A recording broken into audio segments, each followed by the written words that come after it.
Hi guys, welcome to the rundown. My name is Mihala Barasa. And I'm Danun Yuko. Today we are going to be talking about the effect of overtaxation on the Kenyan population. So before we get onto that, please remember to subscribe to our channel. Follow us on Instagram at The Rundown and on TikTok. By the way, anajua TikTok. Unajua TikTok? By the way, by now she has is it 4 more posts from the last time we spoke, which is a lot. It's a lot.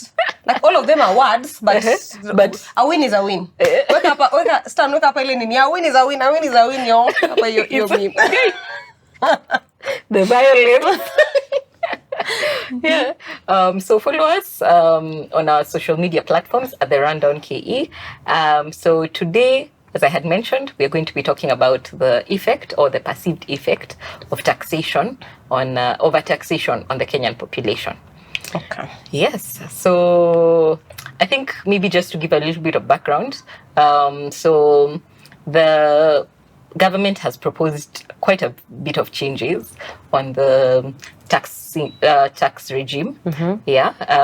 From I think the last 2 years, there has been an increase of the taxes and the levies that are being charged on Kenyans, on their income, on their salaries. That's on their money. On their money. Yani tuseme tu kwa pesa. Kwa pesa. Pesa ya Wakenya iko. It is moved. It moves. It tax. Inapigwa tax. Yeah. So we want to look at what is the impact of that and what are people seeing. So today it's more of looking at what people have been saying about the changes in taxation in the country, and especially on the business side. So we're going to be looking at it in different aspects. Mm-hmm. So from a business perspective, what's the effect of overtaxation on companies and businesses? From an individual's perspective, what is the effect of that? Mbona ukisema hivyo unataka kulia? Okay, continue. Inauma. And then we'll now look at the economy as a whole. Okay. Yes, what is the effect of that? Okay. Yeah, so would you like to start us off? Yeah, so maybe as a bit of more on that background, I remember there's a time when we were asking one of our best performing episodes, this is Kenya an overtaxed nation. Oh yeah. And I feel like in that episode we came and we ranted. And we needed to rant. Yes. So in this episode, of course, it's opinions. Zakayo. Someone share with Zakayo that episode. So today we are going to look at, the conversation is going to be a bit more nuanced, and a bit more of fact-ish based than that previous episode. So probably we are starting from can we start from a company's perspective? Yes. Okay. Yeah. So yes. So where do I even start? Hey. Where do breathe in, breathe out. Yes. I think different companies or different institutions are affected differently by the enactment of new tax laws in Kenya. I tend to believe if we watched the tax day, what was the name of the day? The debate day. The day the big conversation. Yes, the big conversation, the day that the finance bill was being debated. You could hear very different conversations from very different CEOs of very different companies and tax experts. And all they were saying is, tafadhali shukisha. Shukisha. But I think basically what is going to increase mostly for most companies is the operational cost. Yes. Because if you're going to increase tax on my service or on my product or on a raw material that I'm using to manufacture my product, it goes without saying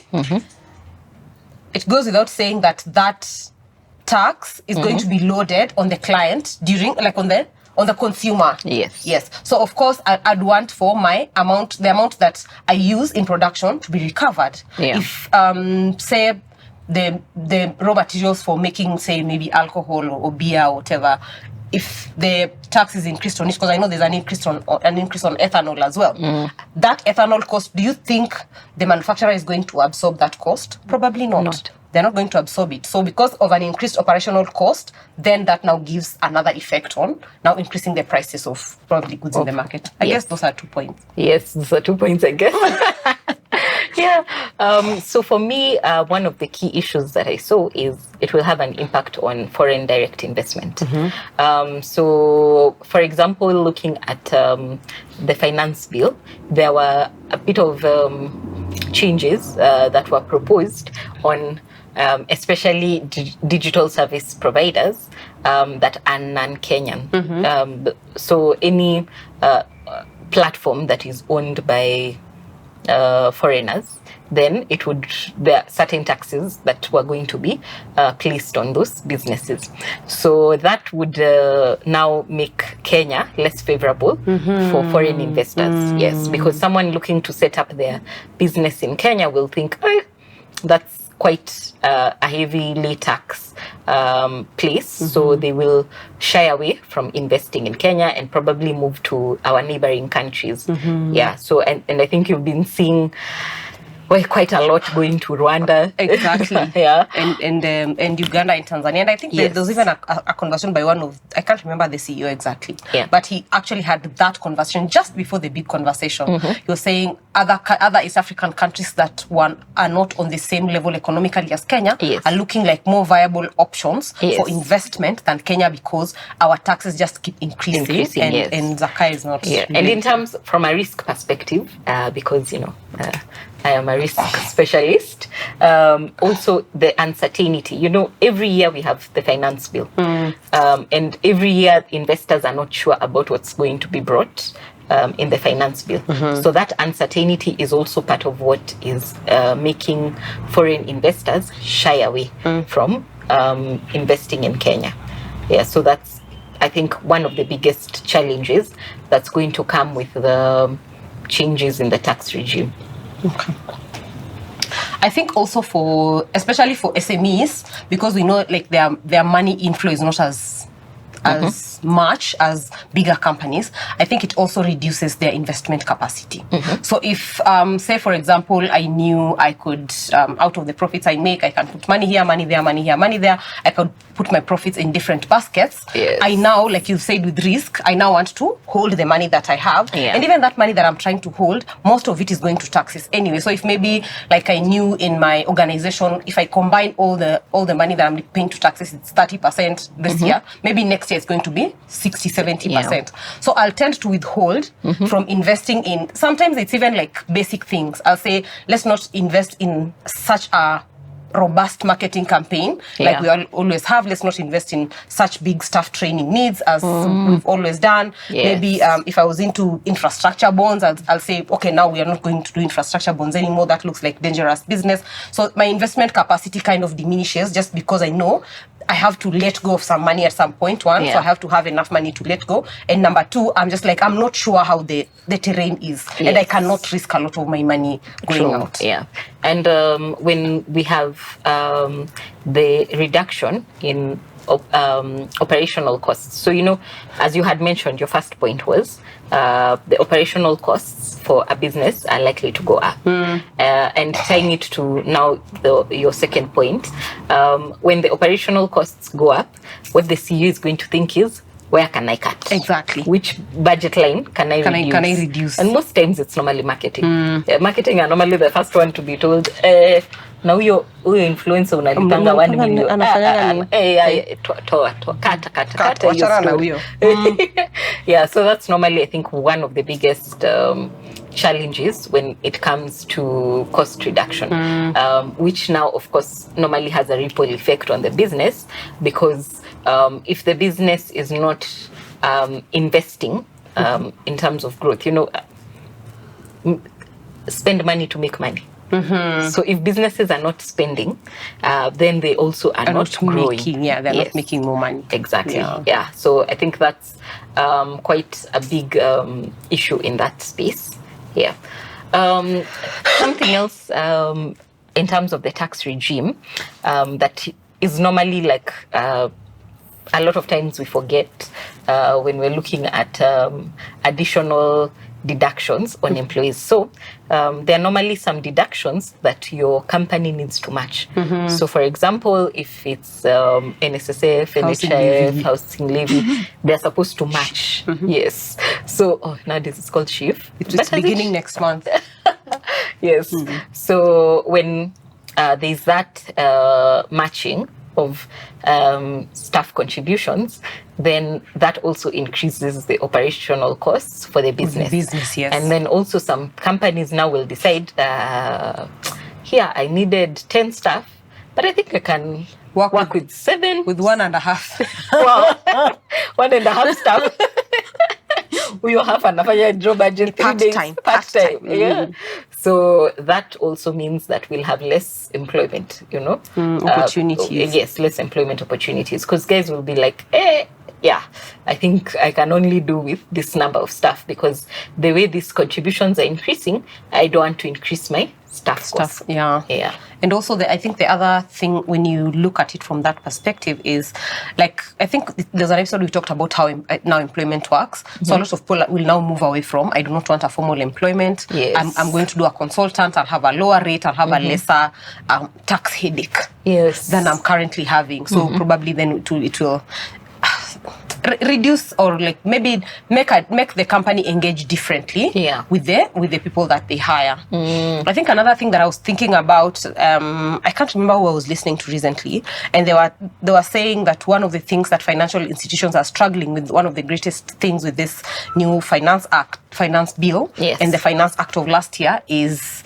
the uncertainty of the taxation regime and the regulatory regime. So even as they conduct their business, one of the things they mark as risks is the uncertainty of the regulatory regime. And if there's uncertainty in the regulatory regime, it's literally like living in a country where there's war, because you don't know what will be put here when. You don't know what will be added, you don't know what will be removed. So sometimes it's even hard for some organization to determine what profits will I make, what profits will I not make, what day will there come it's not even a tax or a levy, what day will then there be like a random amount that I'm supposed to pay to A, B, C, D, E. We see there's been an increase in penalties. There's some penalties that have been increased in the finance bill, and if these penalties are affected to that extent, then what does that say for the business? If maybe me as an employee, for not filing taxes, I'm fined like 2,000 bob, and you as a business for probably not complying with e-teams, the fine is like 2 million, and even your turnover for a month is not 2 million. I know. Yeah, does that not mean that you as a business then just closes and goes home? Because once you are hit with that penalty, you'll not be able to pay it. It's not practical. I think those are some of the things that people are struggling with. That exposure. I think the regulatory or the exposure to fines and penalties, that's a very good point. When you're having a lot of the likelihood of paying very high penalties is quite a huge risk that a lot of companies are facing, and they're choosing to avoid that altogether. Close the business, let's move on. Yeah. Let me go back to employment. Exactly. Back. Kuoga na kurudi soko. Bas. So now, I think the other thing that also has an impact on businesses is reduction in their profits. So, when your products, the cost of your products and services has gone up, then what does that do? The demand goes down as well. So that means that just a lot of people will stop buying your products, and they'll find cheaper alternatives. Or if the product is not an essential product or service, then they just can do away with it altogether. Stop buying it altogether. I don't. Who are we? There's someone, an influencer I was watching, and she said there used to be a time where she would just go to the supermarket and just pick like the best things that she wanted, and then nowadays she has to go like soap 45, 44, 45, 37, pick the one for 37. Like she now has to really look at the pricing for everything to fit into her budget. And it's unfortunate because you're coming from a place where you're like 37, 54, you take the 54 one. And also I think people are compromising a lot on quality because you're like, it's fine, let's take the cheaper option. We leave. We leave, so it's soap, you're told, that soap, if you have sensitive skin, the first few months utajikuna, but you're like, it's okay. Ni sawa tu. Wacha tu nijikune. We will deal with it later. Yeah. Then I guess we've already gotten into individuals. Yes. The heavy taxation on individuals and how that's going to affect us. Yes. So the heavy taxation on individuals, I think my husband gave me a very interesting point when I was telling him about what we're going to be talking about today. He was telling me that the income is going down. Our expenses are going like this because of the taxation. So there's nowhere we are meeting. We're not meeting anywhere. Yeah.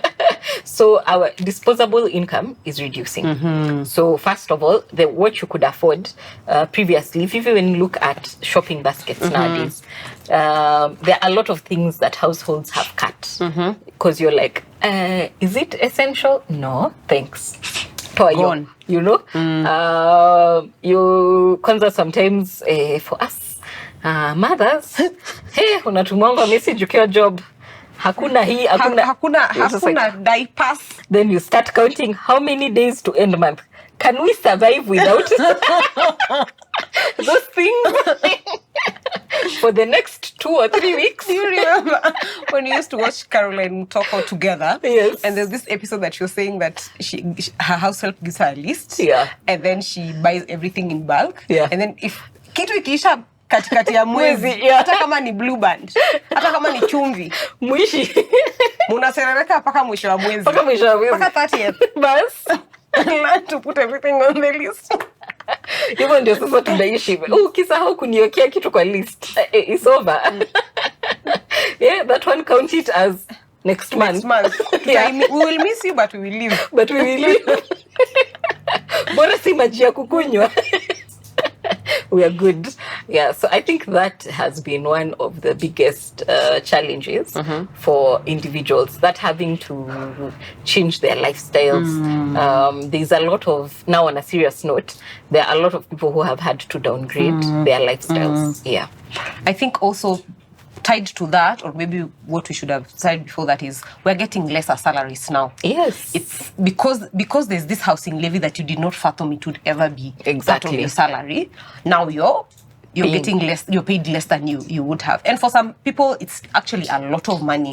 It's because it's dependent on how much you earn. Yeah. Number one. Number two, even if it's 200 bob getting removed from your salary, it's still money. It's still money. Like, it was your disposable income that is reducing. It was your disposable income. That was the difference between you buying 7 things that are 2-3 shillings higher and not having those things. I think that to me has been one of those things that has left a bad taste in my mouth, especially because even now as a government, you put employers and employees in a position where now I have to sit and say, let me look at my loan so that I don't fall beyond the 1/3 salary rule. So it's used to kind of reorganize your life, when unasema, to reorganize your life to fit into what the law and probably your company policy says, which you would not have done had your salary had the taxes just been the same. Yeah, that's actually true. The other effect on individuals, I think, is the reduction in, let's say, enjoyment. Let me call it enjoyment, for lack of a better word. Or sherehe. Sherehe budget. Sherehe budget goes down. So now, previously, now probably your disposable income was higher, okay? But now with the cost of products and services going up, what you can afford is less. So now it means that you'll have, if you are taking your family out for lunch twice in a month, now you tell them, Masi, eating once a month. Na budget yako ni 20 bob. Ikapo aboreta. It's 20 bob. Tukiingia hapo aboreta, ukiona ule mse wa ice cream cart, kani 50 bob, angalia kando. Bas. Yeah, so that, I think, for me, inauma. Enjoyment imepungua. Wakenya tuna need enjoyment. It is good for our mental health. Please, Zakayo, angalia yo mambo. Angalia hiyo mambo. Yeah. Na enjoyment si tu sherehea. I know. It is general leisure activities. Yes. People are less now. I think that will also have an impact on the businesses. Now, hotels, amusement parks, any recreational activities, we are likely to see a decline in people consuming those products, because it's a question of essentials or versus taking my family out on a sherehe. Exactly. Yeah. So that also is going to have now a ripple effect on that industry, on entertainment. Yeah. I think they say June is men's mental health month. I think also that the other thing is also a decline or deterioration in our mental health. Yeah. One of the things that I learned very painfully and from a personally is not having money actually messes with your mental health. Oh yes. So if you're in a position where you run a business as an individual, or you have a salary, but your salary is you're paying loan, then suddenly there's this like 52 more taxes you need to pay. So your family is sitting and wondering, hey, what happened to Ndanu? Why is Ndanu so quiet? But at the back of it, you're feeling like you have uncertainty. Will I be able to provide for my family maybe 2-3 years from now? Will I be able to service the loan that I already have? Because remember that time when there was a threat to, I don't even know if they increased loan rates like mid. Oh yeah, they did. Yeah, that was done. Yeah, like your mid loan, your loan amount just increases. The interest rate has gone up. I think those kinds of things also mess a lot with our mental health, and therefore mess with one our ability to provide for our families. Yes. And number two, they mess with our mental health, which actually is a very big thing in today's world. Yes. Yeah. And that's actually something that the government should really be looking into. I think we need to do an episode discussing what are the regulations and the laws in Kenya that foster improvement in terms of mental health for the country, because that is a very big issue. Financial stress is actually one of the big challenges that a lot of Kenyans are facing. And you've talked about loans. Now, with the increase in the taxation or the tax regime, which now reduces our disposable income, it then causes us to take more loans. And that's why you've seen a very big increase in digital loans. Yes, people are taking loans from the digital service providers. So I think there was a few months back, a survey by Infotrack about the percentage of Kenyans who have digital loans. Yes, and are surviving on the digital loans. And it's actually a very huge percentage of Kenyans. And that also goes to show that in terms of our financial wellness, we're not doing very well as a country, because we are taking up a lot of digital loans. So that means even our savings and investments are not enough. Yes, our emergency funds are not enough to last you even 3 months in the event of you lose your job or you lose your source of income. Then it looks like it will be like an immediate change in your lifestyle. Yes. Yeah. So there's that. I think loans are not bad, but when now people are taking loans to pay for their day-to-day for survival. Yes. For survival. You know, you're taking a loan to go and buy cooking oil. That should not be the case. That should not be the case. Yeah. That's something that actually the government needs to look at and consider in terms of the social and financial and mental well-being for the nation. When people are now taking too many loans, then now it's going to be a problem, because then we're also going to get into a financial crisis where there are going to be a lot of bad loans. Yes, a lot of people are likely. And I think they already are. It's just that they don't really disclose as me. Yeah, so we're likely to see a lot of bad loans in the future. Do you think it's a situation of being financially strained and probably some issues to do with financial literacy also in Kenya? Because I think there's another article I was reading again. The World Bank was saying the Kenyan middle class are they should say one calamity, one economic crisis away from going into poverty. One health. Now this one, I think the World Bank article said did it say one economic crisis away from getting into poverty. Yeah. Like it's very easy for if Zakayo just affects the tax if you get to 50%, all of us just all of us You are just see how we are. we will be more third world than your third world. Proper third worlding, yeah. But I think probably also financial literacy counts for something. Might not be the main issue, to be honest, Yes. because I feel like most of our parents managed their money pretty well. Yeah. But I think also financial literacy in this But day. back then you're earning 100,000, your expenses are 50,000. They aren't even 50,000, like 30. Like 30,000 Max. Max. Na walikuwa wanaweza je kuafford kununua magari Me, na I can't nyumba. by the way. I don't know how my parents own anything, including the clothes on their back. Me, I don't know. I don't know. Yeah, but they come to think of it, our generation, in terms of the amount, is being paid more, but we can't afford the things We cannot. our parents were able to afford. At our age. Solomon, at your age, what was he doing? Hey, my God rest friend. his soul. Hey, my dad was cool. Ball. Taking us on holidays. Sai. Naomba peleka watoto Naivasha huko tu. Okay. Lazima tunalala. Pengine tuwapeleke under the radar. My friend. Under the radar for the afternoon. For the afternoon. Kama ni Naivasha tuende ile swimming pool ya geothermal. Na jioni tuko tumerudi. Hakuna kulala Naivasha. Ni kutoka mapema kuswim na kurudi. Hey, please. Anyway, we digress. Maybe we can go to the effect of overtaxation on the economy. And I know this is your baby. So I'll just take it away. Wow. Thanks. So the first thing, as I had mentioned, the effect on the businesses.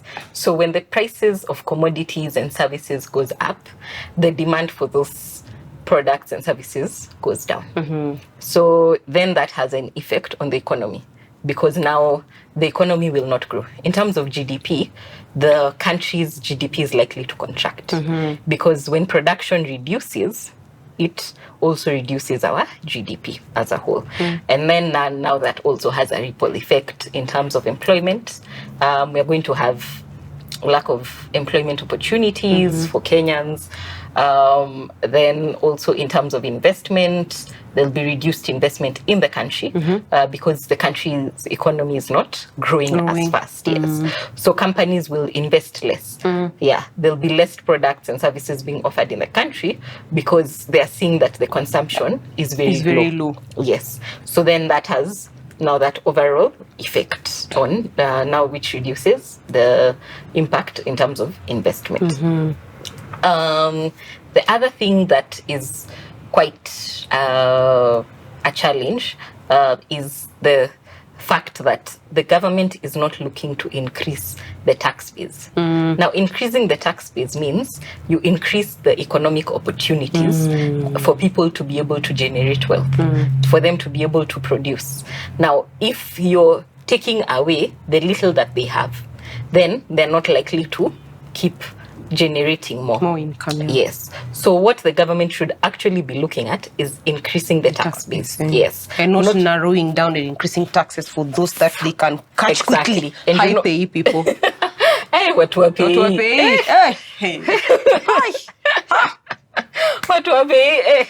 Watu wapei wanahitaji tu, tunahitaji kupatana mahali, support group. Yeah, so that, once you increase the sectors, ensure that the different sectors of the economy are working well, and there are a lot of opportunities. I think almost half of the country is in the informal sector. Now, if you're having almost half of the population in the informal sector, that means a lot of people are in business. Okay? So if you're having a lot of people doing business, Kenyans like to call it Juakali. Yeah, you're having a lot of people in Juakali, then you need to look at how to grow those sectors. So that now when they're generating more income, then it increases your tax base. Yes. So increase your economic base to increase your tax base. Yes. I think what Kenya has failed to do is, even though they want to actually, you can see the efforts actually they want to increase the tax base, they don't want to do it gradually. Yes. I think that's what the government is missing. Yeah. Because you don't come to my stall where I am selling tops for 50 bob and you're like take e-teams, do this. No, like start with, have you registered your business? Let me register my business. These are the advantages of registering your business. These are the places where you can get daily loans, monthly loans, informal loans. This structure me in a way that I'm seeing you're helping me grow. And I see that's true. The difference between the government and the NGO sector in that sense is you'll see a lot of NGOs will go to grassroots and say, okay, you're a female farmer, what do you grow? I grow maize. Okay, I'll give you maybe 3,000 bob worth of fertilizer for you to use on this small plot of maize. By June, July, August, you've harvested, you have more income, and you're like, okay, you can pay my loan up to December. By December, I have enough to just come to your shop and say, by the way, now I have this 3,000 bob, take it and give me the fertilizer, but I have this other thing that I'm doing, come and support me and give me that 3,000 bob loan for me too. So you see, even if you come to me and tell me, okay, I've helped you grow for the past 5 years. Now, this is the taxation regime. I'm not going to tax you 100% the way Mr. Zak wants to do. We start at 2%. And this is the logic behind it. Just the way civic education used to happen. Probably we might be at a better place. But what we want to do is like, register for eatings today or pay 2 million, you know. Hata nyinyi wenye mnauza vitu kwa WhatsApp. Kwa WhatsApp, by the way. I think they'll start checking our Instagram accounts. Yeah, they're like, so what are you selling? Mbona inakaa ni sale? But Mbona hii giveaway hakuna 30%. Hakuna 30% kwa hivi. By the way, giveaways. Be careful. Yeah, that's true. Because I think what you actually have a very valid point, because when you're coming for the small scale, very small businesses, then you're just going to stifle them. Yeah, they will die even before they can finish crawling. You know, it's over. So the other effect has been on the likely impact of the finance bill is on the manufacturing industry. Yeah, I think we talked about this before we started the shoot.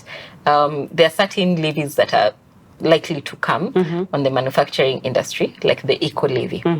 That is then likely to increase the cost of production again. Yes, again, which now will have an impact on the manufacturing sector. So it's either they absorb the cost or push it to the consumer. And who is going to absorb that cost? No one. Consumer. Consumer, yes. Yes, is the one who's going to take that.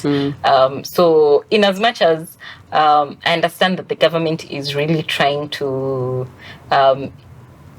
assist in the area of climate risk, or to do more on the area of climate risk, they also need to check on what they're doing, whether taxation is actually the right way to achieve climate change. Exactly. Yes. I think also the thing about climate change, because it's one of those things that it's critical now, but most African countries are treating it as a nice to have. Yes. If you are in a place where you're kind of, because a lot of companies will feel like you're now shoving this down our throats. Yes. If that is the feeling you want to put around a noble cause like this, then is it really worth it for us to be supporting this noble cause? Yeah. If to say that levy was affecting how I package my products, mi nitakwambia kuja na gunia yako nitakuletea mbolea nikuwekee ndani, like I know. Yeah, I'm like, okay, so what does it, does this, what part of my... I like how your brain thinks. Yeah, like what part of my business does this affect?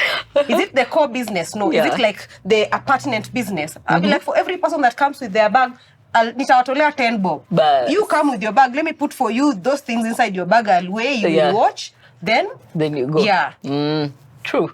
That actually makes a lot of sense. Because I'm like, why would I be... I want to be eco-friendly, yes. I can be eco-friendly by not producing that thing. Yeah. Also, there will be some businesses, especially foreign-owned businesses, that are likely to close shop and move to other countries. You remember Cadbury? Yes. Stopped producing in Kenya. So we're likely to also see such issues where someone will look at it and be like, see, I'm already doing production in South Africa. we can export. We'll export. Yeah, from South Africa. Kwa ndege. Exactly. Yes, it's cheaper to export from South Africa or from wherever to Kenya and those other markets. Yet Kenya is very central. Our location is actually very good for a lot of industries. Yeah. So if the government would actually look at how to improve the environment, the business environment for the country, the ease of doing business, the ease of registration of business, taxation, then that would also mean that we can be able to produce products and services for the rest of Africa. Yeah. Can open up Africa for better opportunities. Exactly, yes. Okay. Something else is likelihood of a lot of redundancies from organizations. So that's an impact on companies, reduction of staff. But now it will have an impact on the economy. I don't know if you remember in the 90s, not that I remember, but from what we've read. From script. Yeah, from what we've read, we've seen that there was a time the World Bank had proposed economic adjustments. Then these economic adjustments, part of it was the government was to reduce its workforce. And there were a lot of people from like our folks' generation who were laid off from work. Retrenchment, yes. And they were given some money to go and do their thing. Yes. And I don't even think they were paid in full. Some people say they were not paid in full. I remember that story. Yeah. And it caused a lot of suffering in the country because a lot of people had to migrate from the urban center back home. And even when you're going back home, you're going to do small scale farming. What are you going back to? Yeah, and their lives, there are some people who actually died because of that stress, the financial stress of having to downgrade their lives, having to explain to their families what is happening, what are all these changes. And then, one thing I also realized is we assume everyone has an ushago. We do, by the way. And I was shocked to learn that some people in Nairobi don't have an ushago. They were usually joke and say, some people, like, they don't have Kakamega to go back to. Yeah. Yes. So then what happens to those people? So that also is something that we need to be careful. When the rate of unemployment goes up, it will have a very huge impact on the economy and, of course, a very huge impact on insecurity. Or security. However, crime rate. Yes, the crime rate is likely to go up. Yes, when you have very high unemployment, the crime rate goes up. Yes, and it's actually shocking that nowadays, even like in Ushago, people are stealing from farms. People are stealing from your house. That's your nice house you've built in Shags. People are breaking in and taking whatever little you've put there. And those are the effects of unemployment in the economy. So the government needs to look at how to improve the economy so that people can actually be adequately employed and production can increase so that we can reduce insecurity. And unemployment. You can be self-sustaining. Yes, because you cannot be self-sustaining if you're paying such high fines for small means. And on the point of self-sustaining, now when the economy contracts, what is Zakayo going to do? He's going to go back to World Bank to ask for more loans. Money. To now keep the economy going. Yes. And then who will pay that loan? Pay as you earn. Yeah. Sisi do the few. The chosen few. Yes. Anyway. Yeah, so I think maybe not to take too much time on it. Those are basically some of the effects that are likely to be there when the economy is overtaxed or a population is overburdened by a lot of levies and taxation. Yeah. Okay. I hope you guys enjoyed this episode. Ask us questions. We like questions. Questions related to this episode, of course. But it's been lovely hanging out with you. Please follow us on all our social media platforms, TikTok. Do you have Facebook, Brian? We don't have Facebook, apparently. TikTok, Instagram, and YouTube. So Stan will put here our handle, but my personal handle is @Mihala_Barasa. And Nanunziuko. So until we see you guys next time, bye. Cut.